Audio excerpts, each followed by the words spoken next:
we were probably going to do some cuts anyway. We've pulled our troops out of Iraq. We may be pulling some significant number of our troops out of Afghanistan. And I would have thought that would lead to some effort to cut back on the Pentagon budget. You wouldn't have to keep such a large number of people on active duty without those wars. The question is to what extent the Congress is going to impose additional and very serious cuts on the Pentagon budget. And that, I think, is yet to be determined because that will be wrapped up in whatever kind of agreements are made on future reductions in government spending in order to reduce the budget deficit.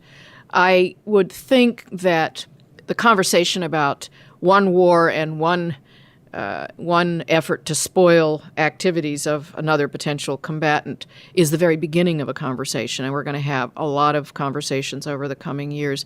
I mean, the world is changing very rapidly with the political changes in the Middle East, for example, with a pivot toward Asia. I think that there are going to be all kinds of implications, strategic and security of those shifts, and so I think I would like to wait a year and answer that question because I think it's not clear to me, at least, all of the constraints and all of the demands that the Pentagon is going to be facing in the future. And it's not even clear to me what the politics of this are yet domestically.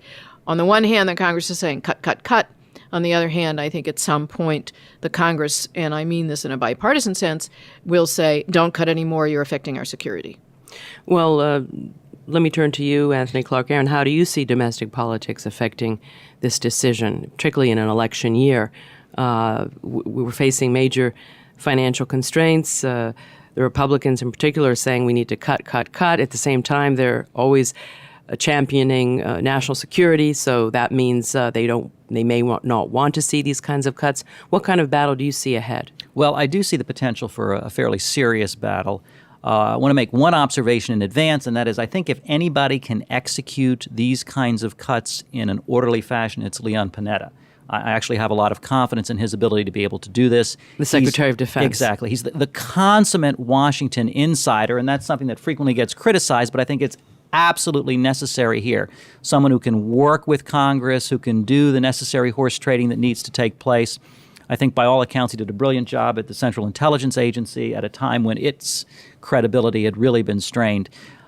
My concern about how this is going to play out is that it's very difficult when you are running a department to make these decisions. When you're on the outside in Congress saying you should cut this or you shouldn't cut that, it's in a sense easy to do that because you're not the one responsible for running it. You're not the one responsible for carrying things out.